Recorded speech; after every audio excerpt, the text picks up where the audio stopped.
Tidak ada dalil menjelaskan tentang siksa kubur. Oh, kalau kita meninggal, yang disiksa itu jasad kita, roh kita, atau dua-duanya. Tidak ada dalil yang menjelaskan. Yang salah satunya yang sering kita baca sebelum salam di tasyahud akhir, yang mana kita sering membaca doa, Allahumma inni a'udzubika min azabi jahannam, wa min azabil qabri, wa min fitnatil mahyati wal mamat, wa min syarri fitnatil masih dajjal. Bismillahirrahmanirrahim. Bismillahirrahmanirrahim. Assalamualaikum warahmatullahi wabarakatuh. Alhamdulillah wassalatu wassalamu ala rasulillah ma ba'd. Teman-teman yang semoga dirahmati Allah Subhanahu wa taala.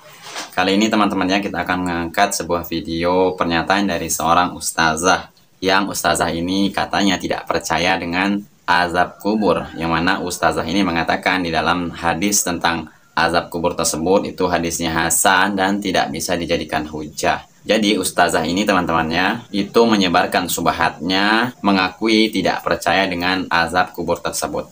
Dan pernyataan ustazah ini teman-temannya itu hampir-hampir mirip dengan pernyataan dari Bapak Saiful Karim, yang mana Bapak Saiful Karim ini juga di dalam ceramahnya menyampaikan bahwa azab kubur tersebut tidak ada dan azab kubur tersebut hanyalah di dunia ini saja.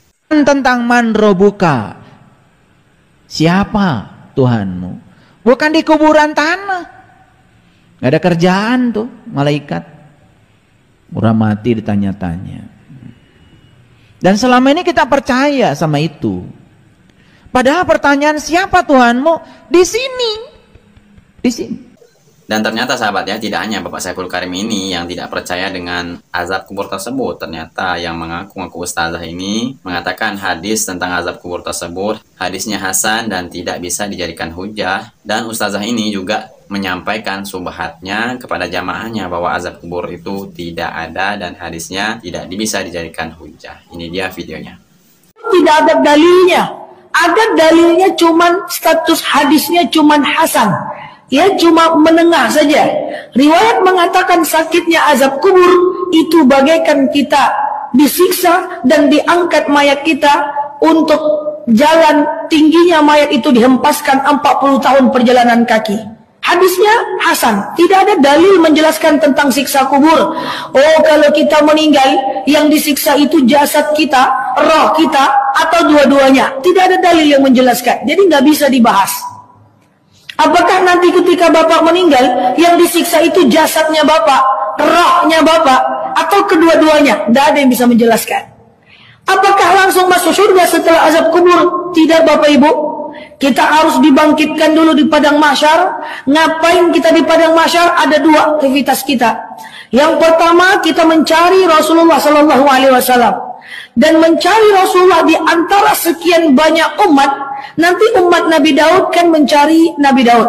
Umat Nabi Musa mencari Nabi Musa. Umat Nabi Isa mencari umat Nabi Isa. Mencari Nabi Isa. Dan umat Nabi Muhammad mencari Nabi Muhammad.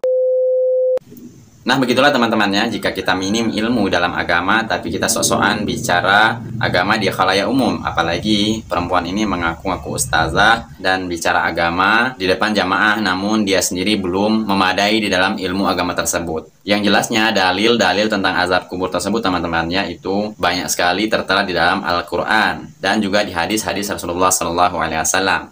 Yang salah satunya yang sering kita baca sebelum salam di tasyahud akhir, yang mana kita sering membaca doa Allahumma inni a'udzubika min azabi jahannam, wa min azabil qabri, wa min fitnatil mahyati wal mamat, wa min syarri fitnatil masih dajjal. Dan ini perintah Rasulullah SAW untuk kita, yaitu berlindung kepada siksa api neraka, siksa azab kubur, siksa hidup dan mati, dan fitnah dari dajjal. Dan di salah satu doa ini teman-temannya itu ada kita minta perlindungan dari siksa kubur. Karena sebagai seorang muslim kita wajib mengimani adanya azab kubur tersebut. Dan ustazah ini mengatakan katanya apakah yang diazab itu jasad kita atau roh kita. Tentunya teman-temannya yang diazab itu adalah roh kita, karena di dalam azab kubur tersebut itu dimensinya berbeda. Antara alam dunia dengan alam kubur tentu sangat-sangatlah berbeda. Karena itu sesuatu yang gaib dan hanya Allah Subhanahu wa taala yang tahu tentang azab kubur tersebut. Karena di dalam agama kita, jenazah itu, manusia itu dikuburkan. Alam kubur itu adalah alam barzakh sebenarnya. Alam antara kehidupan dunia dengan kehidupan akhirat. Kemudian ketika azab itu orang dikubur, maka di sanalah dia akan diadab. Tapi orang yang tidak dikubur umpamanya, ada orang yang dijadikan mumi umpamanya, dia akan diadab di tempat itu. Tapi dimensinya beda. Makanya kita nggak tahu, kita beriman dengan adanya azab kubur. Orang akan mendapatkan azab tersebut. Dan kalau dia nikmat, dia pun akan mendapatkan nikmat tersebut. Jadi sebagai seorang muslim, kita wajib mengimani tentang adanya azab kubur tersebut karena tertera di dalam Al-Qur'an dan hadis Rasulullah SAW. Dan menanggapi apa yang disampaikan oleh ustazah tadi yang tidak percaya dengan azab kubur tersebut, teman-temannya, yang mengatakan hadis tentang azab kubur tersebut adalah hadis hasan, hadis tentang azab kubur tersebut adalah hadis mutawatir, sebagaimana yang dijelaskan oleh Ustadz Zulkarnain Sunusi dalam video berikut ini, yang menjelaskan tentang siksa kita di dalam kubur. Ini dia videonya. Bagaimana hukum orang yang tidak percaya pada adab kubur? Dikarenakan dalilnya adalah hadits ahad.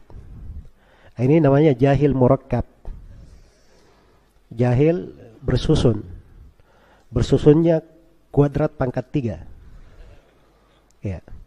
Yang pertama, dalil tentang adanya adab kubur itu bukan hadits, ayat Al-Quran.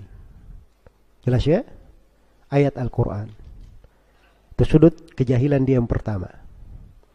Kemudian ayat-ayat yang menjelaskan tentang adab kubur dalam Al-Quran ada sekitar 10 ayat.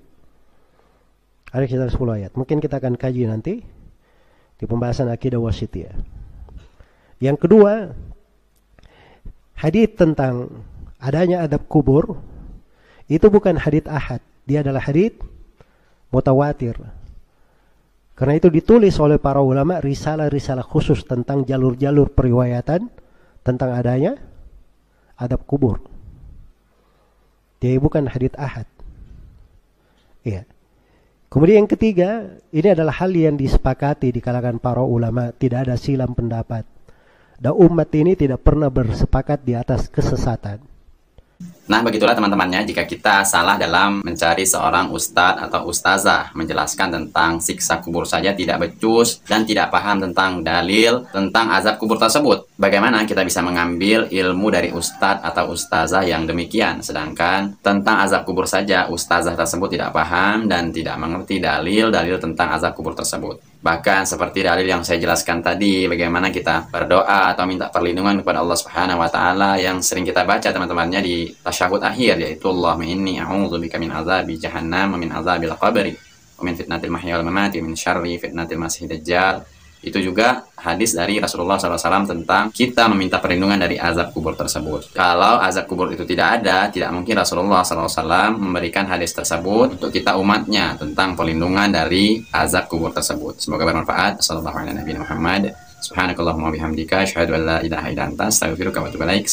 warahmatullahi wabarakatuh.